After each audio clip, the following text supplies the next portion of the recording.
Hi friends, welcome back to my channel Devansha YouTube channel. ఈరోజు అయితే మా చుట్టాలది పెళ్ళి ఉందన్నమాట. ఇప్పుడైతే నేను మా హస్బెండ్ అయితే పెళ్ళికి వెళ్తున్నాము. రెడీ అయ్యాను, చూడండి నేను బాగున్నానా. ఓకే, అయితే పెళ్ళికి వెళ్ళిన తర్వాత మేము ఏం చేసాము, ఏం తిన్నామని ఆ వీడియో పెడతాను. ఓకే చూడండి. Okay bye. ఇదిగోండి మా హస్బెండ్ నేనైతే పెళ్ళికి రెడీ అయిపోయాము. మేమైతే ఇంకా స్టార్ట్ అవబోతున్నాము కార్లో. మా హస్బెండ్ అయితే కార్ స్టార్ట్ చేస్తున్నారు. మేమైతే ఇంకా కార్ ఎక్కేసి పెళ్ళి దగ్గరికి అయితే వెళ్ళిపోయాము. అందరం కలిసి వెళ్ళాము. మేము మా చుట్టాలు అయితే కలిసి వెళ్ళాము. ఇంకా అయితే ఫైనల్లీ పెళ్ళి దగ్గరికి అయితే వచ్చేసాము.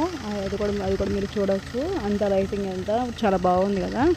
ఇంకా మేమైతే వెళ్ళగానే ఇంకా ఆడ కూర్చున్నాము కాసేపు. ఇంకా పెళ్ళికొడుకు ఇంకా రాలేదు, టైం ఉందని చెప్పేసి ఆడ కూర్చున్నాము. ఇంకా మా హస్బెండ్ అయితే ఆడ వాళ్ళ అమ్మ పెడితే మేమైతే మాడుతాం. అదిగోండి మాడబెట్టాను నేను. అయితే ఫైనల్లీ మేము ఇంకా అయితే తినేసి ఇంకా పెళ్ళి చూసి ఇంటికి వచ్చాము. ఆ వీడియో అయితే మేము తీయలేదు, ఎందుకంటే బాబు ఏడుస్తున్నాడు అప్పుడు, అందుకని తీయలేదు. ఓకే, మా వీడియో నచ్చితే లైక్ చేయండి, షేర్ చేయండి, సబ్స్క్రైబ్ చేయండి. Okay bye friends.